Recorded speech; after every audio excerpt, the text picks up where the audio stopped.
बिहार के मुख्यमंत्री नीतीश कुमार दरभंगा पहुंचे।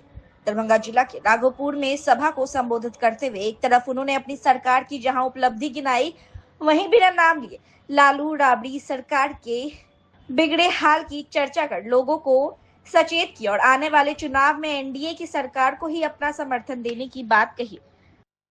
इसके अलावा उन्होंने बेरोजगारी की चर्चा करते हुए बिहार में भारी पैमाने पर जहां लोगों को सरकारी नौकरी और रोजगार दिए जाने की बात कही, वहीं उन्होंने सभा में उपस्थित लोगों को यह भी वादा किया कि अब उनकी सरकार आएगी तो 1 करोड़ युवा को नौकरी दी जाएगी।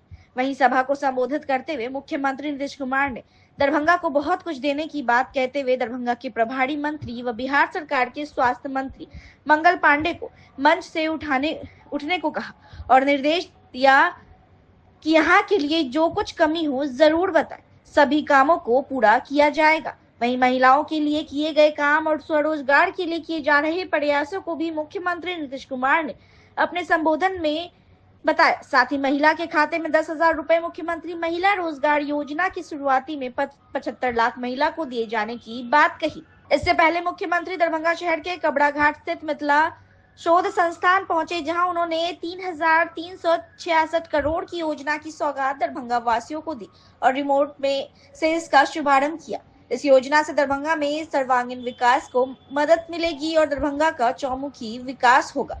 उप मुख्यमंत्री सम्राट चौधरी ने कहा कि एनडीए की सरकार में ही विकास का काम हुआ है। आने वाले समय में भी वर्तमान सरकार जब आएगी तो और विकास के काम किए जाएंगे।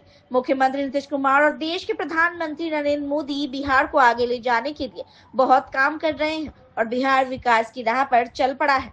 राज्यसभा सांसद सह जदयू के कार्यकारी राष्ट्रीय अध्यक्ष संजय झा ने कहा कि जिस विधानसभा में यह सभा हो रही है, यहाँ कभी भी जदयू नहीं जीत पाई। इसके बावजूद नीतीश कुमार ने यहाँ बहुत विकास के काम किए हैं। अगर यहाँ से उनके उम्मीदवार जीत कर जाएंगे तो और ज्यादा काम इस इलाके का होगा। इस मौके पर मुख्यमंत्री नीतीश कुमार को लेकर एक तरफ पुख्ता सुरक्षा व्यवस्था की गई थी, वहीं सभा में नीतीश कुमार को सुनने भारी भीड़ उमड़ी थी, जिसमें महिलाओं की संख्या अच्छी खासी रही।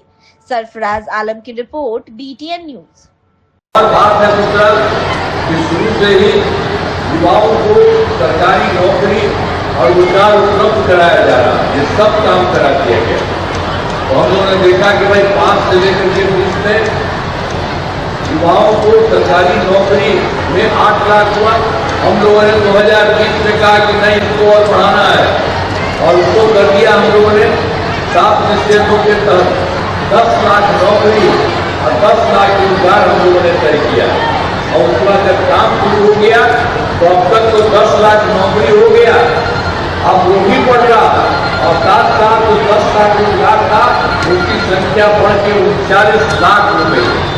तो अब उसके बाद आप ध्यान दीजिए, दोनों को मिला करके ये 10-10-20 नहीं, अब ये समझ लीजिए इसी बार तो अभी तो 49 हो गया, मैंने 50 से ज्यादा होगा सरकारी नौकरी और रोजगार का।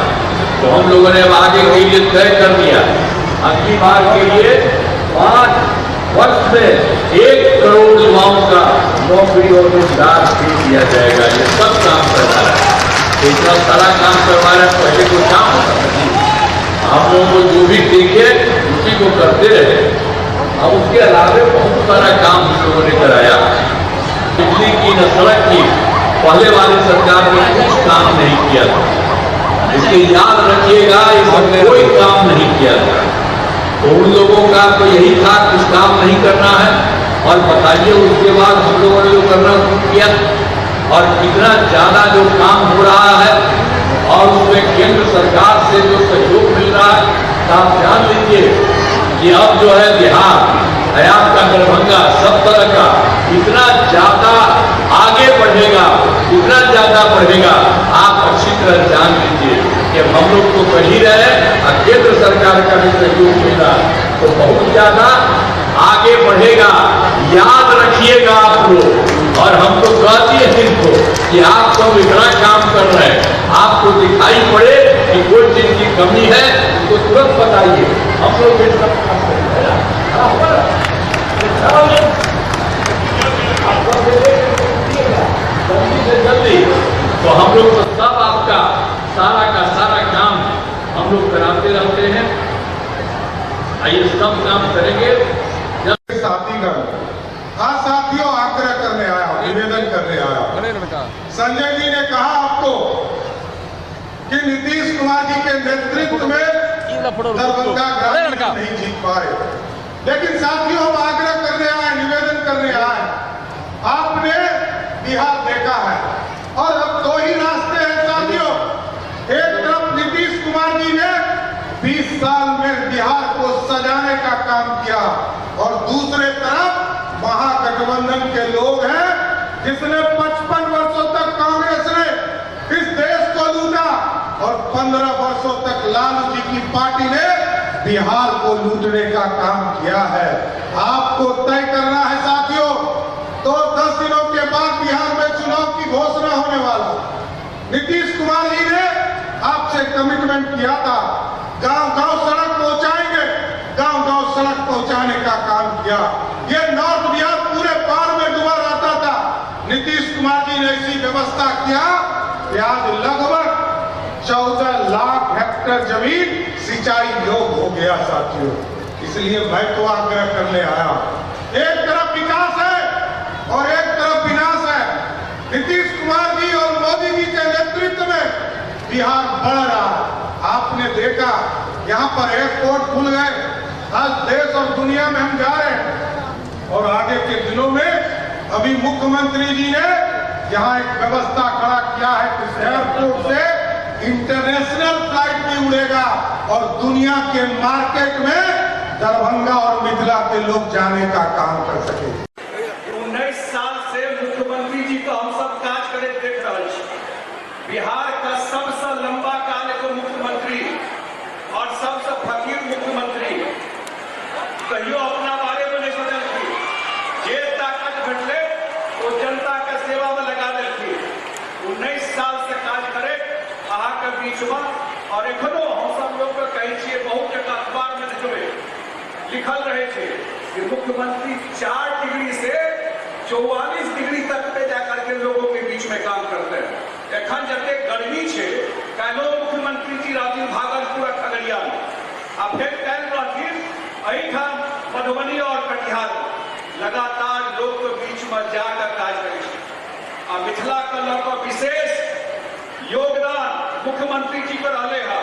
चाहे दरभंगा एयरपोर्ट है, चाहे दरभंगा में एम्स है, बिहार में दोसर एम्स कतऽ बनते तय भले समय में तय भले कि मुख्यमंत्री जी दरभंगा में एम्स बने थे, अपने तय करके दोसर एम्स दरभंगा में बनते।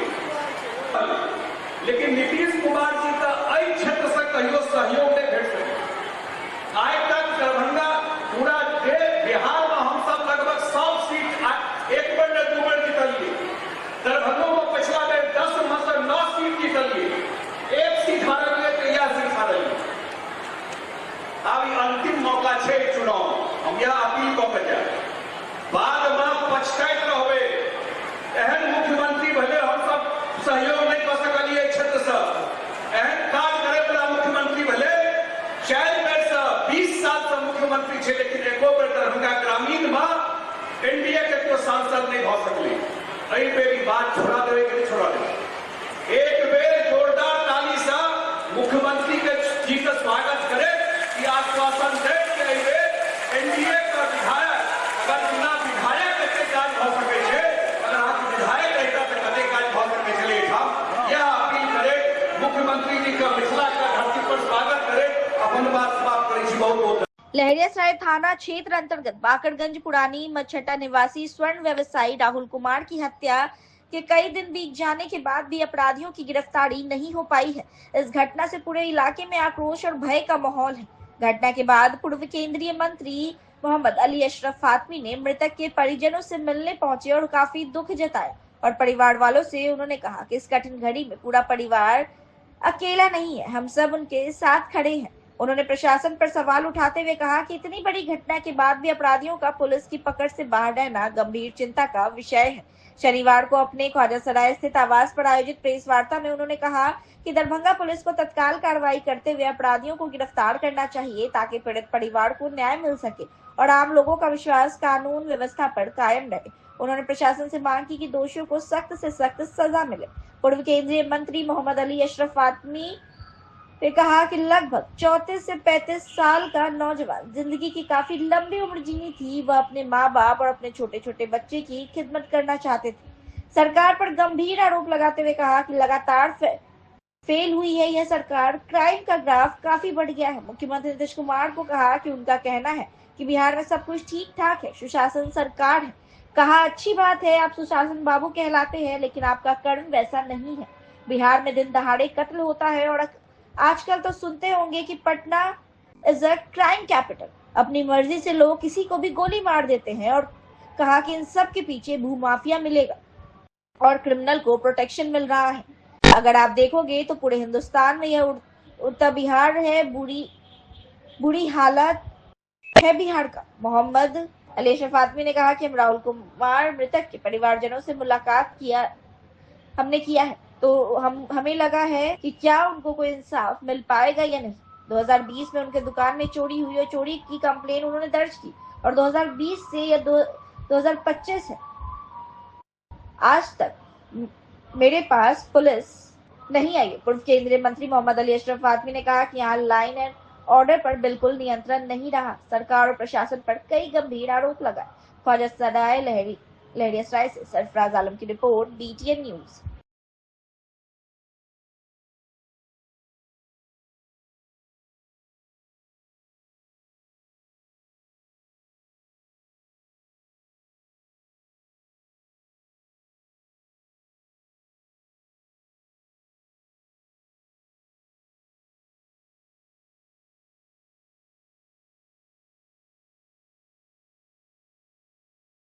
हार्दिक अभिनंदन और स्वागत करते हैं। आज के प्रेस कॉन्फ्रेंस में हमारे साथ राम निवास जी हैं, हमारे राम नरेश यादव जी हैं, पूर्व अध्यक्ष डॉक्टर प्रसाद पासी हैं, माननीय राशिद साहब हैं, मनोज यादव जी हैं जो मधुबनी में बीजेपी से बिलोंग करते हैं। पहले मैं आप लोगों का इस्तेमाल करते हुए ये कहना चाहता हूं कि अभी बड़ी घटना दरभंगा के अंदर हुई जो बहुत ही शर्मसार करने वाली है और हम लोग बहुत तकलीफ में। मैं नहीं था कल तक, रात में आया और अभी प्रेस कॉन्फ्रेंस से पहले मैं राहुल शाह जीतू जो हम लोगों के बीच में अब नहीं रहे, मैं उन्हीं के परिवारजनों से मिलने के लिए गया हूं और जो दर्द गम और गुस्सा उसके अंदर है, उनका मानना है कि जिस तरह से हमारे बच्चे को मारा गया, सरकार ने अभी तक कुछ नहीं किया। जल्द से जल्द उन लोगों की मांग है गिरफ्तारी हो। 34-35 साल का नौजवान जिसको अभी बड़ी लंबी इनिंग खेलनी थी, बहुत लंबे अरसे तक खानदान की खिदमत करना था, अपने माँ बाप की, अपने बाल बच्चे की, छोटे छोटे बच्चे हैं, मैं देख करके आया,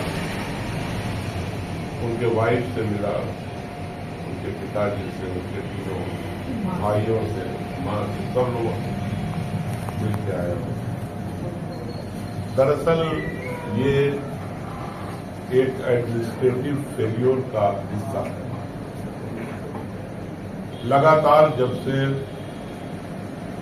जो लोग कहते थे जीरो टॉलरेंस विद क्राइम, लगातार फेल हुई है ये सरकार,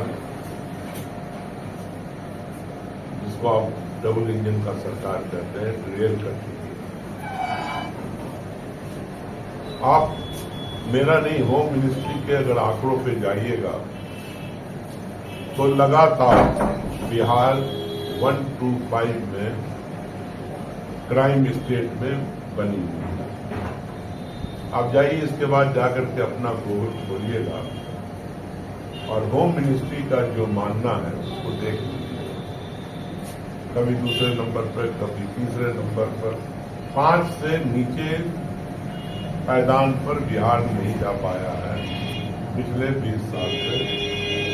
जबकि हमारे जो मुख्यमंत्री हैं उनका मानना है कि बिहार में सब कुछ ठीक ठाक है, सुशासन बाबू कहे जाते हैं। अच्छी बात है कि आप कहलाते हैं, लेकिन कर्म वैसा नजर नहीं आता। बहुत ही बुरी हालत है, दिन दिहाड़े हॉस्पिटल में घुस करके कत्ल होता है। आजकल तो सुनते होंगे कि मतलब Patna is a crime capital. अपनी मर्जी से लोग किसी को भी गोली मार के, और कहीं ना कहीं आप देखेंगे अगर डीप जाएंगे तो इस सब के पीछे भूमाफिया मिलेगा, जहां से क्रिमिनल को प्रोटेक्शन मिल रहा है। और जो सबसे बड़ा ये जो शराबबंदी के नाम पर जो कुछ हुआ है, उसमें जो लोग शराब का कारोबार में घुस गए, और वो जो गन आया है, इनोसेंट लोगों के मारने में आ रहा है। और आजकल अब शराब से ऊपर की बात हो गई है, मुख्तलिफ किस्म के केमिकल ड्रग हमारे नौजवान इस्तेमाल कर रहे हैं। मतलब एक जमाने में पंजाब का जिक्र होता था, बिहार पंजाब से आगे बढ़ चुका। ये उड़ता बिहार हो गया, पंजाब बिहार उड़ता पंजाब होता था, और अब पूरे हिंदुस्तान में अगर देखोगे तो ये उड़ता बिहार। बहुत ही बुरी हालत है। गन इतने नंबर में है, आपसे ध्यान नहीं करते। मैं जिनके पास गया आज राहुल शाह जी के परिवार में, उनका तो मुझे लगा कि भरोसा ही नहीं है कि हमको कोई इंसाफ मिल पाएगा भी या नहीं पाएगा। इसलिए कि उन्होंने 2020 में उनके दुकान में चोरी हुई, और चोरी का उन्होंने कंप्लेन दर्ज किया। बोले 2020 से आज ये 25 है, हमारे पास पुलिस आई है पूछने के लिए कि आखिरकार चोरी किसने किया, क्या हुआ, नहीं हुआ। ये जो बिल्कुल नियंत्रण नहीं रहा लॉ एंड ऑर्डर पर, इससे बिहार की हालत बहुत खराब हो रही है। क्लेम जो करें, लेकिन सच्चाई यही है कि बिहार उत्तर प्रदेश के बाद सबसे ज्यादा क्राइम, या दिल्ली, ये 4-5 जो राज्य है उसमें बिहार टॉप पर आ रहा है। और क्राइम करके लोग घूम रहे हैं। क्या रिश्ता है पुलिस का और क्रिमिनल्स का, ये समझ में नहीं आ रहा। तो मैं आप लोगों के माध्यम से सरकार को जगाने की कोशिश कर रहा हूं। अब तो समय इनके पास बचा नहीं, क्योंकि विदाई का वक्त आ गया है। ये कम से कम जो इलेक्शन तक, इलेक्शन के बाद तो जाना तय है इनका, उससे पहले तो जानों को बचाएं और बिहार को सुरक्षित करें। तो मैं सारी संवेदना और दिल से मैं राहुल शाह के परिवार के साथ अपने आप को जोड़ता हूं, और उम्मीद करता हूं कि उसको जल्द से जल्द इंसाफ मिले और उनका परिवार के आगे तरक्की की कामना करता हूं। उससे पर्सनली जो भी होगा मैं उस परिवार के लिए हाजिर रहूंगा, जो होगा करूंगा। शनिवार को दुर्गा पूजा की छठी तिथि के अवसर पर दरभंगा शहर के विभिन्न दुर्गा पूजा पंडालों पर भक्ति और आस्था का अद्भुत संगम देखने को मिला। संध्या समय जैसे ही पंडालों पर बत्ती दिखाने और आरती का आयोजन हुआ, वैसे ही श्रद्धालुओं की भारी संख्या उमड़ पड़ी। महिलाएं, पुरुष, बच्चे सभी भक्तिमय वातावरण में देवी मां की जय जयकार करते हुए आरती में शामिल हुए। दुर्गा पूजा की छठी तिथि का विशेष महत्व है। इस दिन माता दुर्गा के कात्यायनी स्वरूप की पूजा की जाती है। मान्यता है कि माता कात्यायनी का पूजन साधक को धर्म, अर्थ, काम और मोक्ष चारों पुरुषार्थ प्रदान करता है। देवी कात्यायनी की गणना महाशक्ति की नव शक्तियों में की जाती है। शास्त्रों में वर्णन है कि छठे दिन देवी का ध्यान करने से भक्तों के सभी कष्ट दूर होते हैं और जीवन में सुख समृद्धि आती है। माता कात्यायनी का स्वरूप अत्यंत दिव्य और तेजस्वी है। वे सिंह पर विराजमान होती है और उनके 4 हाथ होते हैं। दाहिने हाथ में अभय और वरद मुद्रा होती है, जबकि बाएं हाथ में कमल और तलवार धारण करती है। दरभंगा शहर में शनिवार को पंडालों पर सजावट और भव्यता का भी अद्भुत नजारा देखने को मिला। रंग बिरंगी लाइटों और आकर्षक प्रतिमाओं से सजे पंडालों में श्रद्धालुओं का तांता लगा रहा। भक्तों ने माता के चरणों में प्रसाद अर्पित किया और मंगल कामनाओं के साथ जीवन में सुख शांति की प्रार्थना की। पूजा पंडालों पर भक्तों की भीड़ देर रात तक लगी रही। कई जगहों पर सांस्कृतिक कार्यक्रम का भी आयोजन किया गया, जिसमें भक्ति गीत और नृत्य प्रस्तुत किए गए। छठी तिथि पर दरभंगा का पूरा वातावरण देवी मां की भक्ति में सराबोर नजर आया।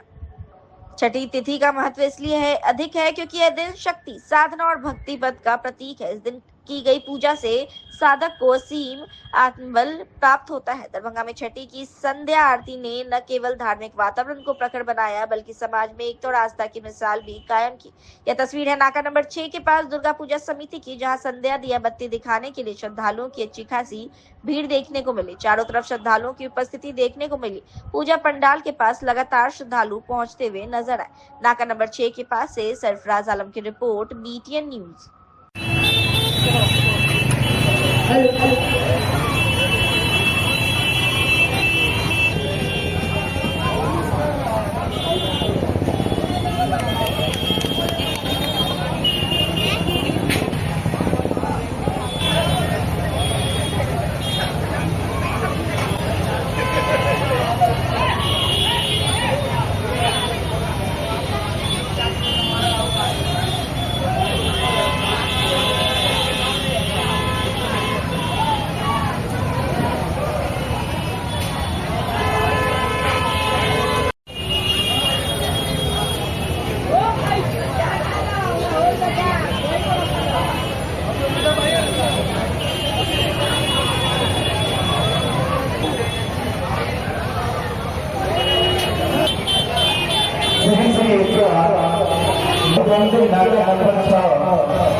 पूर्व केंद्रीय मंत्री मोहम्मद अली अशरफ फातमी ने शनिवार को दरभंगा शहर के लहरियासराय स्थित ख्वाजा सराय में अपने निवास स्थल पर प्रेस वार्ता कर, जहां एक तरफ उन्होंने बिहार सरकार के मुख्यमंत्री नीतीश कुमार पर जमकर निशाना साधा और कहा कि उनकी सत्ता जाने वाली है, वहीं दूसरी तरफ केंद्र की सरकार प्रधानमंत्री नरेंद्र मोदी पर भी जमकर निशाना साधा गया और कहा कि अब बराबर कहा करते हैं बिहार को सौगात की बात। अगर सौगात ही देना है तो बिहार में इंडस्ट्री लगे, कई कारखाने लगे, लोगों का बाहर पलायन को रोका जाए, बिहार में ही लोगों को रोजगार मिल सके, ऐसी व्यवस्था करे। वहीं प्रेस वार्ता में आगे उन्होंने कहा, बिहार में तेजस्वी यादव को बिहार का मुख्यमंत्री बनेंगे। जब वह मुख्यमंत्री बनेंगे तो बिहार में कारखाना लग जाए, कल ही कारखाना लग जाएगा, इंडस्ट्री लग जाएगा, सभी बंद पड़े फैक्ट्री को खोला जाएगा, सभी युवाओं को, सभी घरों में लोगों को नौकरी और रोजगार दी जाएगी। नीतीश सरकार पर जमकर निशाना साधा और कहा कि बिहार में काफी क्राइम का ग्राफ बढ़ गया है और करप्शन जहां तक बात है दिन रात उजागर होता है। सीएजी का हवाला देते हुए कहा कि सीएजी बोल रही है कि 72,000 करोड़ का हिसाब नहीं है। आखिर 72,000 करोड़ कहाँ है? यह हम नहीं कह रहे हैं, ये अपना विपक्ष कह रहा है। और कहा, पदाधिकारी हो, पुलिस पदाधिकारी हो, हर जगह छापे पड़ रहे हैं और माल निकल रहा है। उन्होंने कहा कि अगर हम सत्ता में आते हैं तो एक्शन लेंगे, जो भी लोग करप्शन में जुड़े हैं उनको छोड़ा नहीं जाएगा। उन्होंने कहा कि चुनाव की तैयारी हो रही है, उसमें जनता दल यूनाइटेड कहीं नजर नहीं आ रही है, यह तो हैंडओवर की तैयारी चल रही है। पूर्व केंद्रीय मंत्री मोहम्मद अली अशरफ फातमी ने कहा कि हमारा जो लक्ष्य है, बिहार के अंदर कारखाना लगे, बिहार के अंदर कारोबार है, बिहार में ऐसी व्यवस्था होकर बिहार के लोगों को बाहर नहीं जाना पड़े। यहीं पर उनको रोजगार मिले। बिहार के नीतीश कुमार और केंद्र की मोदी सरकार पर खूब निशाना साधा गया। सरफराज आलम की report, DTN news.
Crime,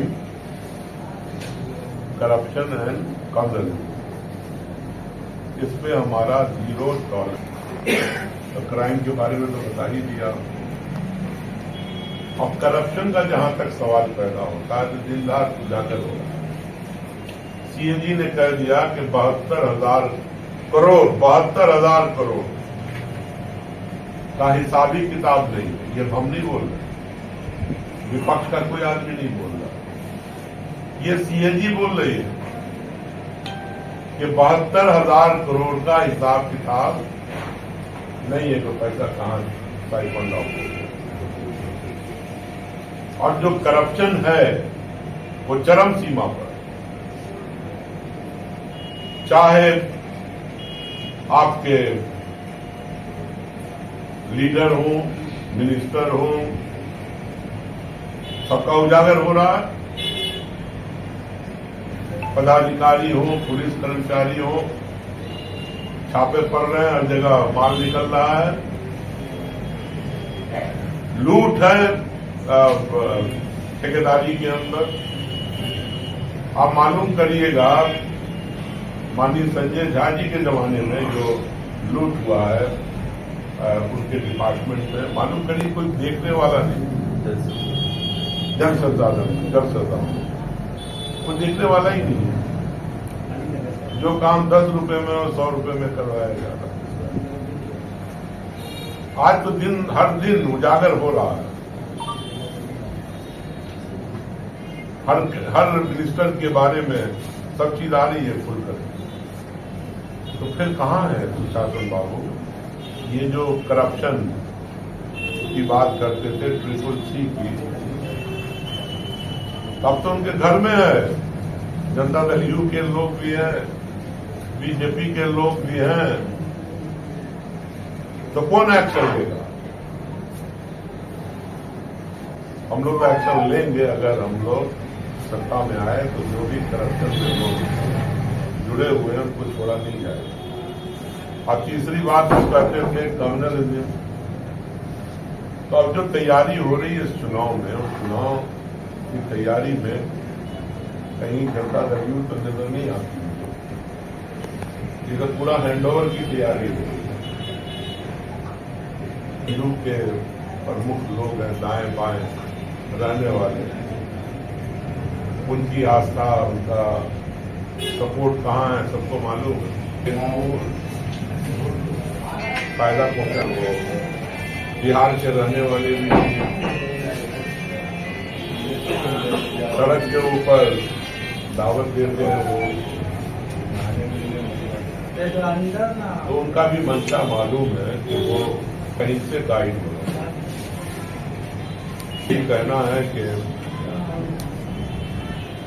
Bihar को हम लोग corruption free, crime free feminism free, ये तो करेंगे ही। साथ ही महिलाओं के सम्मान के लिए बहुत,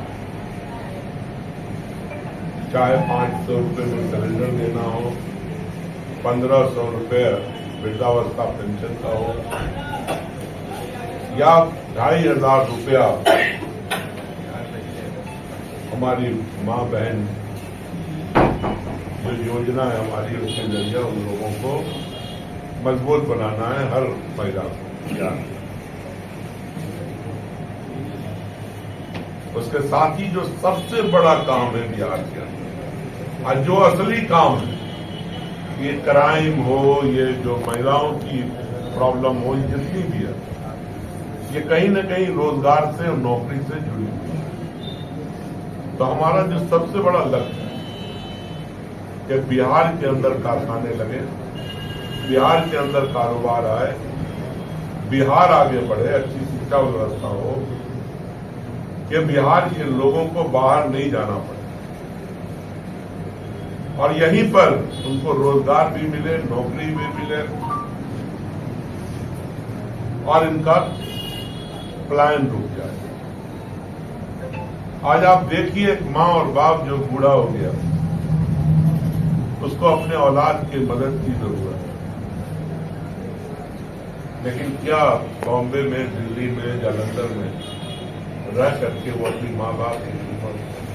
लक्ष्मी जी ने पहले भी कहा था कि हम 10 लाख लोगों को नौकरी देंगे और उन्होंने मैक्सिमम काम को 17 महीने में पूरा करने का काम किया। 5 लाख तो डायरेक्ट नौकरी थी, 2-2.5 लाख और जो दूसरी तरफ से करके किया। अब है कि हम किसी को नहीं छोड़ेंगे। जो नौजवान है वो नौकरी चाहता है या रोजगार चाहता है, कारोबार चाहता है, बिहार के अंदर हमारा लक्ष्य रहेगा कि उसको यही हम बिहार में के अंदर करके देंगे। बिहार से ट्रेनें चलेंगी जरूर, लेकिन वो पलायन वालों को लेके नहीं जाएगी, वो टूरिज्म के लिए जाएंगे लोग यहाँ से। कोई तकलीफ घूमने जाएगा, कोई बॉम्बे खोला जाएगा, नए कारखाने खोले जाएंगे, नौकरियां सृजित होंगी, सरकारी गैर सरकारी, हर हाथ को काम होगा और बिहार को आगे बढ़ाया जाएगा और पलायन को रोका जाएगा। जब सभी लोग अपने अपने कामों में लग जाएंगे तो ऑटोमेटिकली क्राइम पर भी कंट्रोल होगा, करप्शन को पूरी मजबूती से पकड़ा जाएगा और अपने बिहार की इकोनॉमी को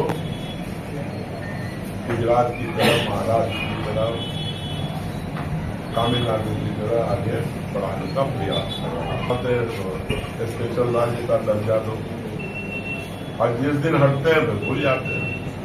हमें किसी स्पेशल राज्य के दर्जे की जरूरत नहीं है। हम अपने पैरों पर खड़े होंगे, बिहार को बनाएंगे और ऐसा बिहार बनाएंगे जिसमें बाहर से लोग आकर के रोजगार और नौकरी खोजें।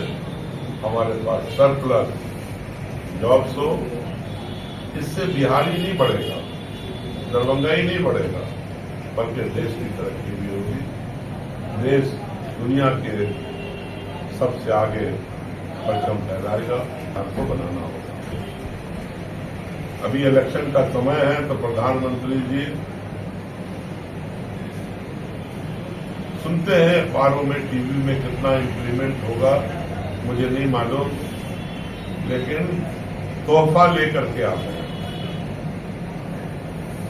जैसे माँ बाप जाते हैं ना बेटी की यहाँ तोहफा लेके जाते हैं। तोहफा कोई पैसा नहीं होता है, मिठाई होता है, पकवान होता है। ऐसे कभी खानदान नहीं बन सकता। इंडस्ट्रीज लगने से, कारोबार से। ये टोकनिज्म क्यों करते हो? तो मोदी जी की थी दिल्ली के अंदर। बुलेट ट्रेन चलेगी तो कहाँ चलेगी? अहमदाबाद। चीन का प्रेसिडेंट, अमेरिकन प्रेसिडेंट, जापान का प्राइम मिनिस्टर कहाँ आएगा? तो अहमदाबाद। अच्छा, दिल्ली कैपिटल आए कोई बात नहीं, तो एक मरतबा पटना भी ले आते किसी प्रेसिडेंट को जो है दुनिया में टॉप 10 कंट्री में हो या गुजरात, तो आप गुजरात के प्राइम मिनिस्टर क्यों नहीं?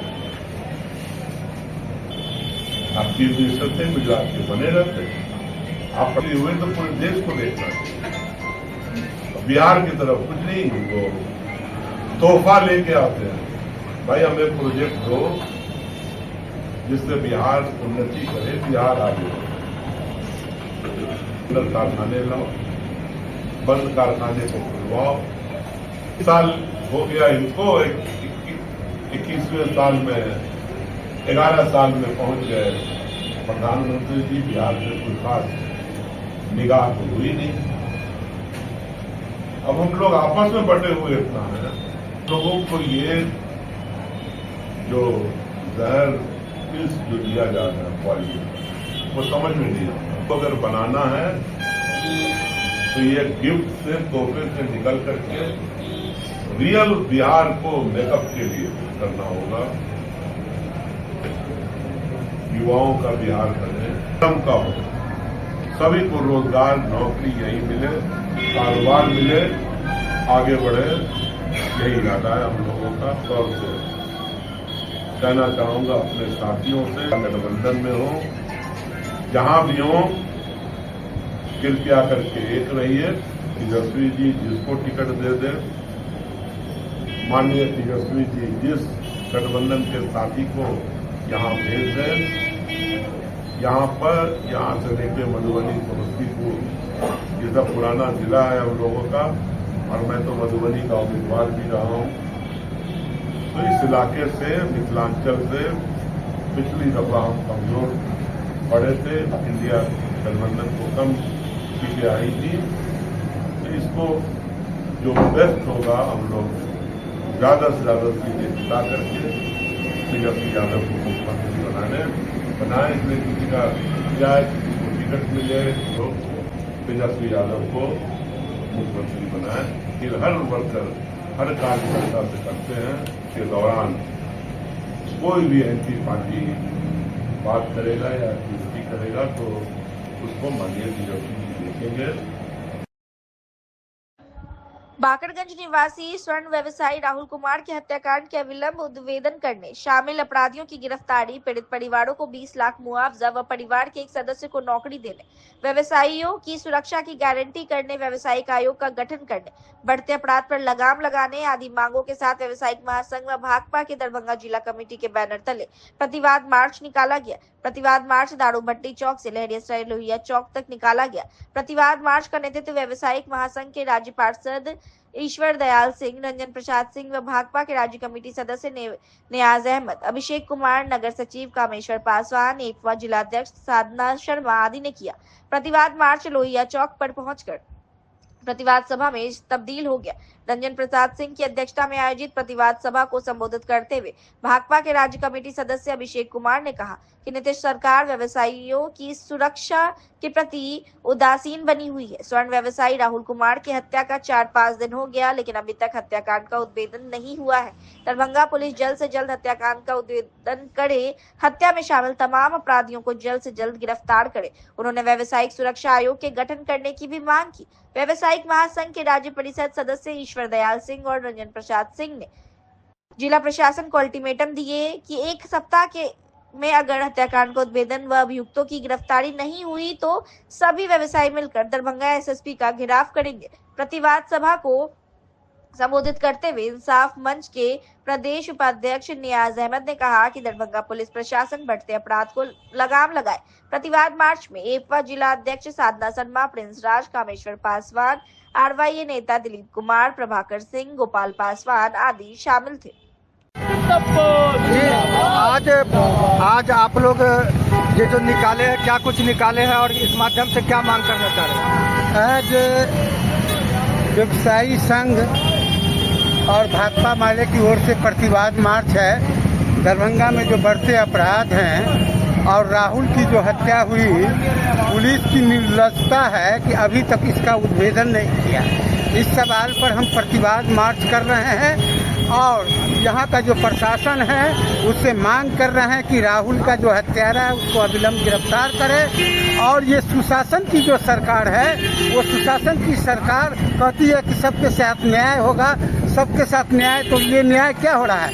व्यवसायी का लगातार हत्या हो रहा है। हम लोग भाकपा माले की ओर से मांग कर रहे हैं कि आयोग गठित करो, व्यवसायी आयोग गठित करो और व्यवसायी जो लोग हैं उनकी सुरक्षा की गारंटी करो।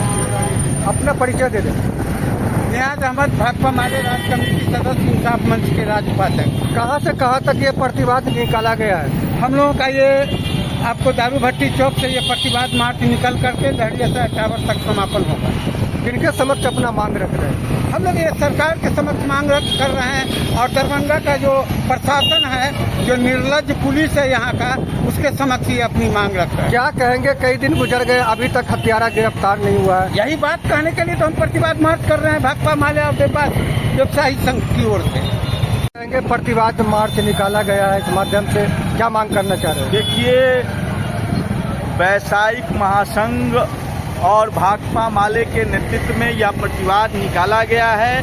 दरभंगा में जो स्वर्ण व्यवसायी की जो हत्या हुई है राहुल कुमार की, उस हत्या के खिलाफ हम प्रतिवाद करते हैं। और अभी तक दरभंगा पुलिस ने इस मामले में हत्या का कोई उद्भेदन अभी तक नहीं कर पाई है। इसकी विफलता जो दरभंगा पुलिस की है उसकी हम निंदा करते हैं। हम इस प्रतिवाद के माध्यम से मांग कर रहे हैं कि जल्द से जल्द राहुल हत्याकांड का उद्भेदन हो, पीड़ित परिवार को 20 लाख रुपया का मुआवजा मिले और दरभंगा के व्यवसायियों का अब जो सुरक्षा का सवाल है इसे अहम मानते हुए व्यवसायियों की सुरक्षा का गारंटी करें। इसके साथ साथ हम यह मांग करते हैं कि हमारी व्यावसायिक महासंघ का सम्मेलन, राज्य स्तरीय सम्मेलन हुआ है और उसके जरिए पूरे राज्य में व्यवसायियों को लेकर के व्यावसायिक आयोग बनाने का मांग हमारा लंबे समय से है। व्यवसायियों के विभिन्न तरह के सवाल है, लगातार रंगदारी से लेकर के तमाम तरह के अपराधियों के चंगुल में फंसे रहते हैं। उससे मुक्ति के लिए उनके सवालों पर एक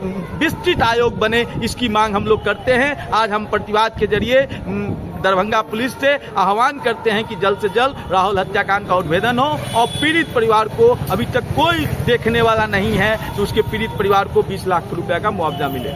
ये जो प्रतिवाद मार्च निकाला गया है, किस ओर से निकाला गया, कहां से कहां तक जा रहा है? हम लोग यह प्रतिवाद मार्च वैश्विक महासंघ और भाकपा माले के नेतृत्व में यह प्रतिवाद मार्च निकला है। अगर जल्द उद्भेदन नहीं होता है तो हम बड़े कार्यक्रम की ओर, बड़े आंदोलन की ओर हम लोग आगे बढ़ेंगे। अपना परिचय दे। अभिषेक कुमार, भाकपा माले राज्य कमेटी। हत्या के लिए जो लोग जिम्मेवार हैं, इस केस का अभी तक पुलिस के द्वारा न तो उद्भेदन किया गया है, न किसी प्रकार की कोई गिरफ्तारी की गई। इसके विरोध में हम लोग आज प्रतिवाद मार्च निकाल रहे हैं। ये व्यवसायी महासंघ और भाकपा माले के बैनर तले ये प्रतिवाद मार्च निकल रहा है। ये मार्च दारू भट्टी चौक से समाहरणालय तक है। आज दिनांक 27/9/2025 को व्यवसायिक महासंघ और भाकपा माले की ओर से प्रतिवाद मार्च निकाला गया। दरभंगा शहर में आए दिन तमाम घटनाएं घटती है, जिसमें यहाँ के पुलिस प्रशासन द्वारा उस घटना का सफल उद्भेदन सही समय पर नहीं किया जाता है, जिस आक्रोश में आज हम लोग प्रतिवाद मार्च निकाले। 27 सितंबर को ललित नारायण मिथिला विश्वविद्यालय के धरना स्थल पर लगातार महाविद्यालय के शिक्षक एवं शिक्षकेतर कर्मचारी के द्वारा अनिश्चितकालीन धरना जारी है। धरना की अध्यक्षता प्रोफेसर दिनेश कुमार ने की। धरना को संबोधित करते हुए उन्होंने कहा, लगातार 19 सितंबर से हम लोग धरना कर रहे हैं, लेकिन विश्वविद्यालय प्रशासन अभी तक शासी निकाय को भंग कर जनप्रतिनिधि सुनील चौधरी और विश्वविद्यालय प्रतिनिधि डॉक्टर दिलीप कुमार चौधरी को हटाने का काम नहीं कर रही है। यह दुर्भाग्यपूर्ण है। जब तक विश्वविद्यालय प्रशासन शासी निकाय को भंग कर नए सदस्य को नामित नहीं करता, आंदोलन जारी रहेगा। इस अवसर पर कई वक्ताओं ने भी अपने अपने विचार रखे। विचार रखने वालों में संघ के अध्यक्ष प्रोफेसर राकेश रोशन, सचिव professor Ram Babu Rai, doctor Mithilesh Yadav, doctor Ram Niranjan Yadav, professor Mahesh Thakur, professor Lambodar Yadav, doctor Kamlesh Kumar Yadav आदि उपस्थित थे। से भी होता है, बता दो हम दो जगह से प्रतिनिधि है। जगह अपने सदर प्रखंड के को दिखाया था उसका लेटर, तो क्या आपका हस्ताक्षर है? तो स्पष्ट हो जाएगा तो हस्ताक्षर उसका नहीं है। ऐसा भी फर्जी टीचर वहाँ बैठता है, ऐसा भी फर्जी टीचर वहाँ धरना पर बैठ रहा है। और यह सुनियोजित ढंग से यहाँ के शिक्षक शिक्षकेतर कर्मचारियों की लड़ाई को कमजोर करने की साजिश रचाता रहा है।